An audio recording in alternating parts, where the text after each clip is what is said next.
Shalom Bapak Ibu Saudara yang terkasih dalam Tuhan. Kita akan dikuatkan dengan firman Tuhan dari kitab Injil Lukas pasal 16 ayat 1 sampai 9. Sebelum kita membaca firman Tuhan dan merenungkannya, mari kita berdoa minta pertolongan Roh Kudus. Kita berdoa. Kami bersyukur kepadamu ya Tuhan, bahwa Tuhan hendak menguatkan kami dengan firman-Mu. Kami mohon Tuhan berkati kami dan Tuhan urapi kami dengan Roh Kudus supaya firman Tuhan yang kami baca ini kami mengerti, kami pahami, dan yang paling indah kami lakukan dalam hidup kami tiap-tiap hari. Ini kami Tuhan berfirmanlah, kami siap menerimanya. Dalam nama Tuhan Yesus Kristus firman yang hidup kami berdoa. Amin. Injil Lukas pasal 16 ayat 1 sampai ayatnya yang ke-9, demikian bunyi firman Tuhan. Perumpamaan tentang bendahara yang tidak jujur. Dan Yesus berkata kepada murid-muridnya, ada seorang kaya yang mempunyai seorang bendahara. Kepadanya disampaikan tuduhan bahwa bendahara itu menghamburkan miliknya. Lalu ia memanggil bendahara itu dan berkata kepadanya, apakah yang kudengar tentang engkau? Berilah pertanggungan jawab atas urusanmu, sebab engkau tidak boleh lagi bekerja sebagai bendahara. Kata bendahara itu di dalam hatinya, apakah yang harus aku perbuat? Tuanku memecat aku dari jabatanku sebagai bendahara. Mencangkul aku tidak dapat, mengemis aku malu. Aku tahu apa yang akan aku perbuat, supaya apabila aku dipecat dari jabatanku sebagai bendahara, ada orang yang akan menampung aku di dalam rumah mereka. Lalu ia memanggil seorang demi seorang yang berhutang kepada tuannya. Katanya kepada yang pertama, berapakah hutangmu kepada tuanku? Jawab orang itu, 100 tempayan minyak. Lalu katanya kepada orang itu, inilah surat hutangmu, duduklah dan buat surat hutang lain sekarang juga 50 tempayan. Kemudian ia berkata kepada yang kedua, dan berapakah hutangmu? Jawab orang itu, 100 pikul gandum. Katanya kepada orang itu, inilah surat hutangmu, buatlah surat hutang lain 80 pikul. Lalu tuan itu memuji bendahara yang tidak jujur itu, karena ia telah bertindak dengan cerdik. Sebab anak-anak dunia ini lebih cerdik terhadap sesamanya daripada anak-anak terang. Dan aku berkata kepadamu, ikatlah persahabatan dengan mempergunakan mamon yang tidak jujur, supaya jika mamon itu tidak dapat menolong lagi, kamu diterima di kemah abadi. Demikianlah firman Tuhan. Nama Tuhan dipuji dimuliakan dari sekarang terus sampai selama-lamanya. Bapak Ibu Saudara yang terkasih dalam Tuhan, tema perenungan kita saat ini adalah milikilah sikap yang cerdik dalam menjalin persahabatan dengan menggunakan harta kekayaan kita. Bapak Ibu Saudara yang terkasih dalam Tuhan, dalam suatu organisasi, selain jabatan ketua dan jabatan sekretaris, ada juga jabatan yang penting, yaitu jabatan bendahara. Termasuk di dalam organisasi gereja, di tingkat jemaat, di tingkat klasis dan sinode, ada jabatan bendahara.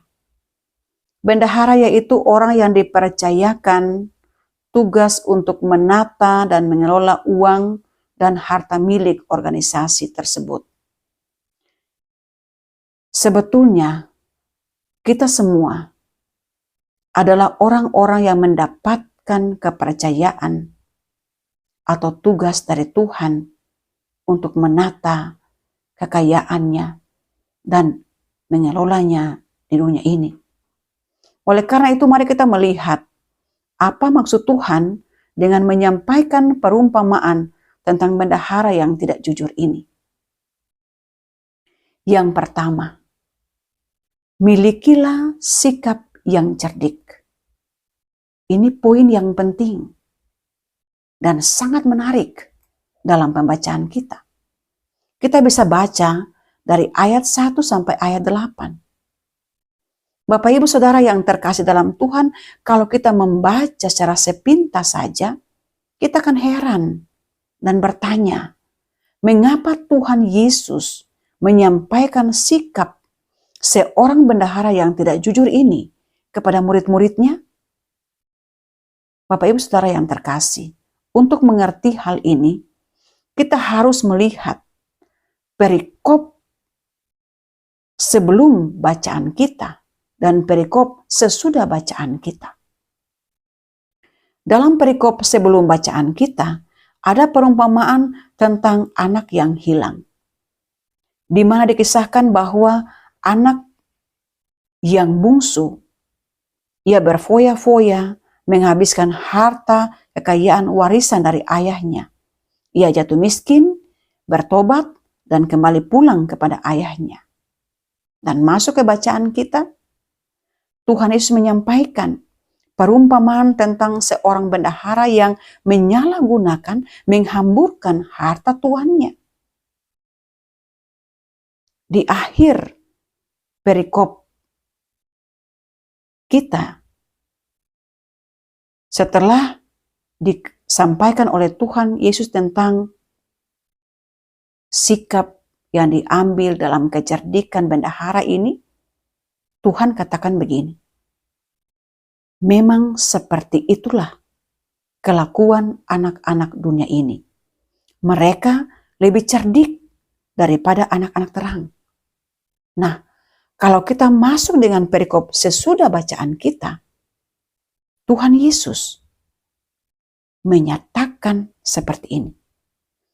Barang siapa tidak benar dalam perkara kecil, ia tidak benar juga dalam perkara yang besar.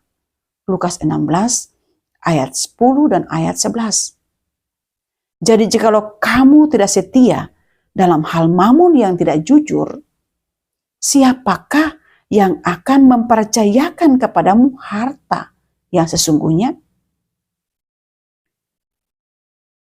Hal ini menjelaskan bahwa sesungguhnya Tuhan Yesus tidak menyukai dan tidak menghendaki supaya murid-muridnya memiliki sikap tindakan seperti bendahara yang dia menghamburkan harta milik dari tuannya. Tetapi yang Tuhan Yesus kehendaki lewat penyampaian perumpamaan ini adalah bahwa murid-muridnya mesti memiliki kecerdikan. Murid-muridnya mesti memiliki sikap yang cerdik. Bapak Ibu Saudara yang terkasih dalam Tuhan, kata cerdik dalam Kamus Besar Bahasa Indonesia adalah cepat mengerti, atau kepandaian, atau panjang akal. Cerdik berarti cepat mengerti situasi yang dihadapi dan pandai mencari solusi pemecahan. Pandai mencari jalan keluar sehingga terhindar atau keluar dari masalah. Tetapi harus berhati-hati untuk berlaku cerdik, jangan sampai menjadi orang yang licik. Orang yang licik berarti seseorang dengan sengaja menggunakan orang lain atau sesuatu keadaan untuk mencapai kepentingan pribadinya sendiri, mengorbankan orang lain untuk keuntungan pribadi sendiri. Dalam perikop pembacaan kita, Tuhan Yesus mengisahkan bahwa bendahara yang tidak jujur ini akan dicopot jabatannya dan ia merasa khawatir dan takut akan masa depannya.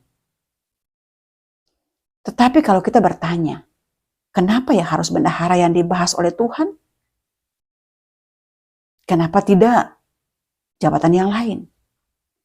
Karena bendahara adalah orang yang dipercayakan tanggung jawab dan tugas untuk menata keuangan atau harta milik seseorang atau organisasi. Bendahara adalah orang yang selalu berurusan dengan uang. Dan uang itu terkadang dipakai sebagai alat kejahatan. Nah, karena itu, dalam perikop kita ini, Tuhan Yesus hendak memberikan kepada murid-muridnya suatu kekuatan bahwa seseorang itu dia harus bertindak cerdik, tetapi jangan bertindak menyalahgunakan harta atau kekayaan orang lain. Tidak. Dalam bacaan ini disampaikan bahwa bendahara yang tidak jujur ini, dalam penyelesaian masalah yang ia hadapi, ia memanggil orang-orang yang berhutang kepada tuannya. Ia berpikir bahwa ia harus berbuat baik kepada mereka, supaya mereka juga akan berbuat baik kepadanya ketika ia sudah berhenti dari jabatannya sebagai bendahara. Lalu ia mengurangi hutang mereka dengan membuat surat hutang yang baru. Ia bertindak cerdik di tengah situasi yang sulit. Dan pada ayat 8 itu dikatakan bahwa tuannya memuji bendahara, sikap cerdik dari bendahara itu. Tuannya memuji sikap cerdiknya. Bapak Ibu Saudara yang terkasih dalam Tuhan, Tuhan Yesus tidak menghendaki kita berperilaku sama jahatnya dengan bendahara itu yang menghamburkan harta milik tuannya.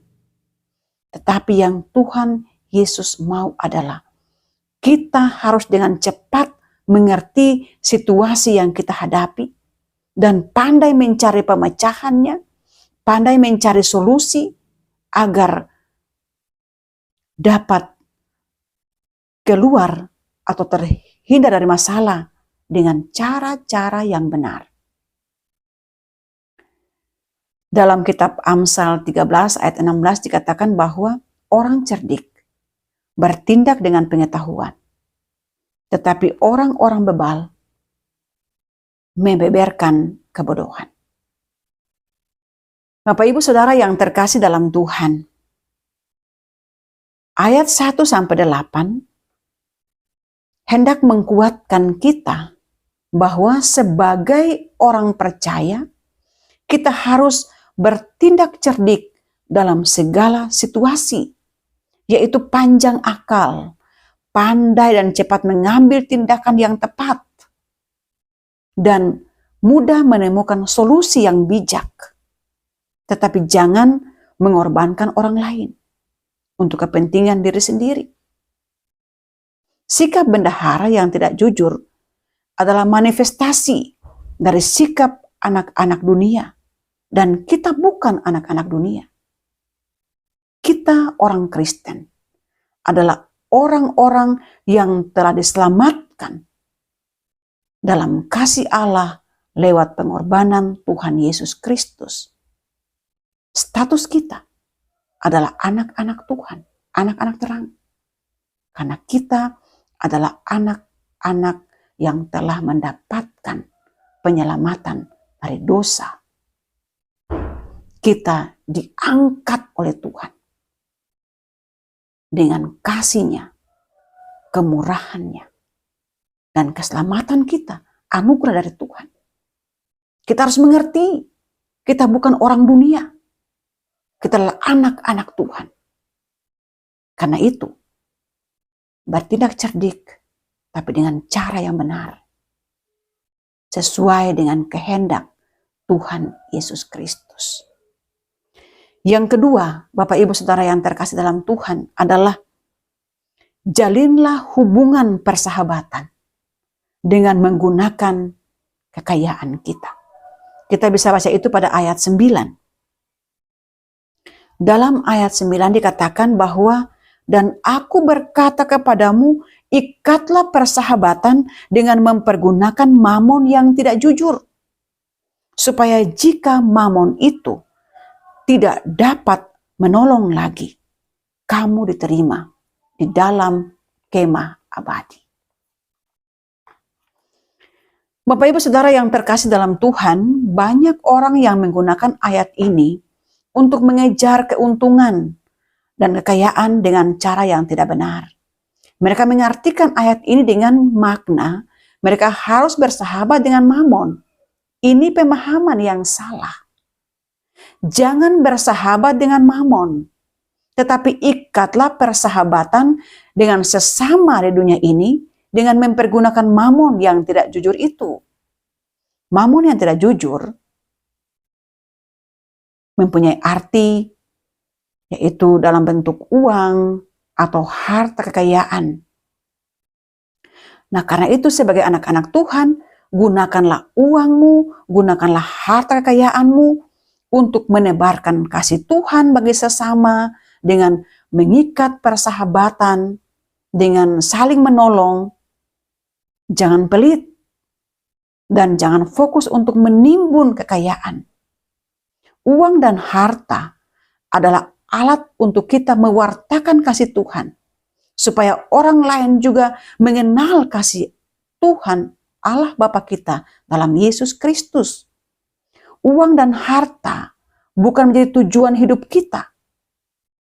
Uang dan harta hanyalah alat dan media pelayanan untuk kita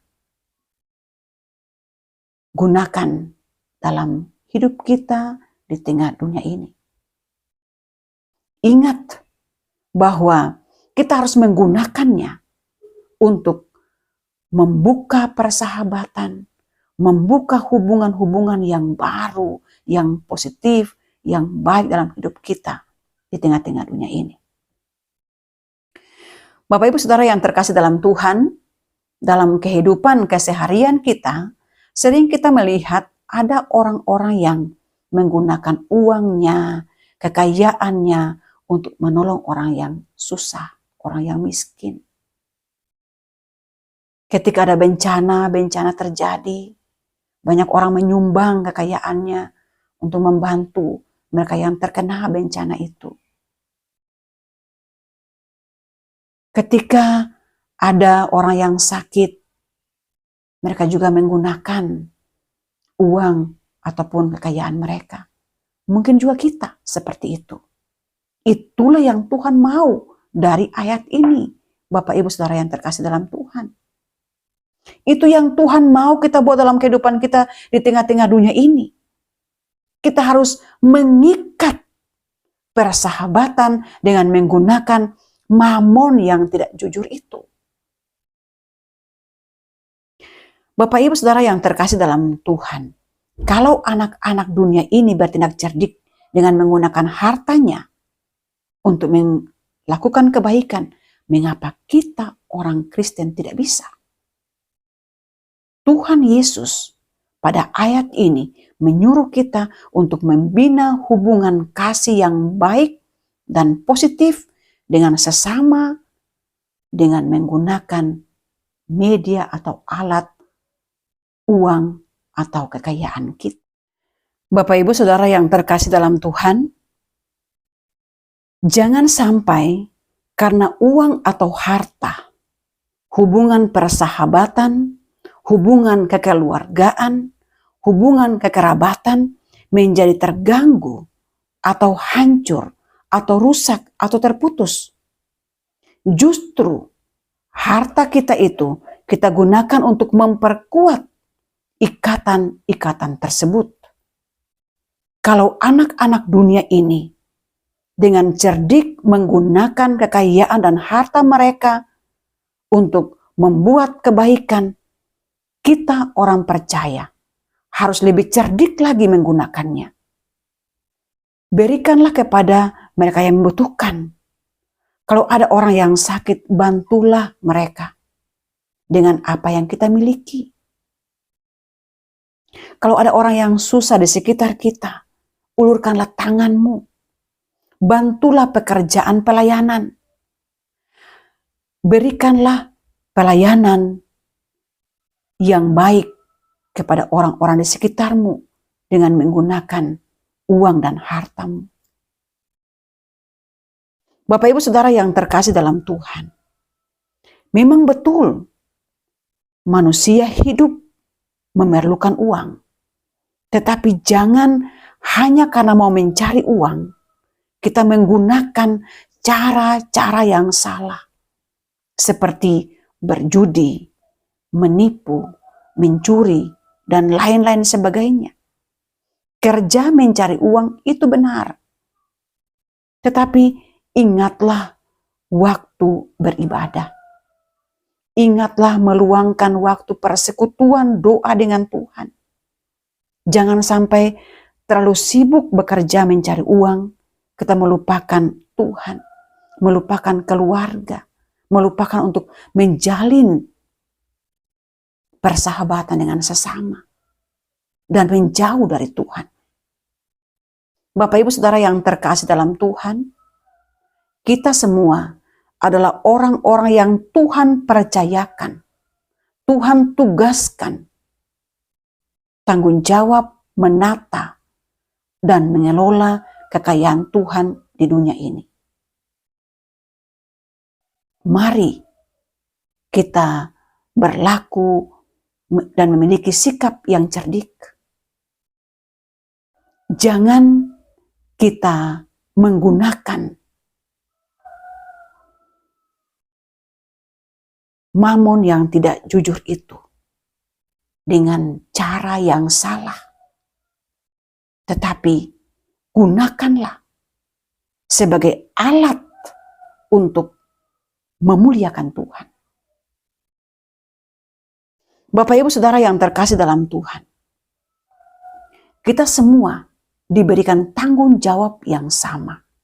Oleh karena itu, kita harus menggunakannya untuk kemuliaan nama Tuhan.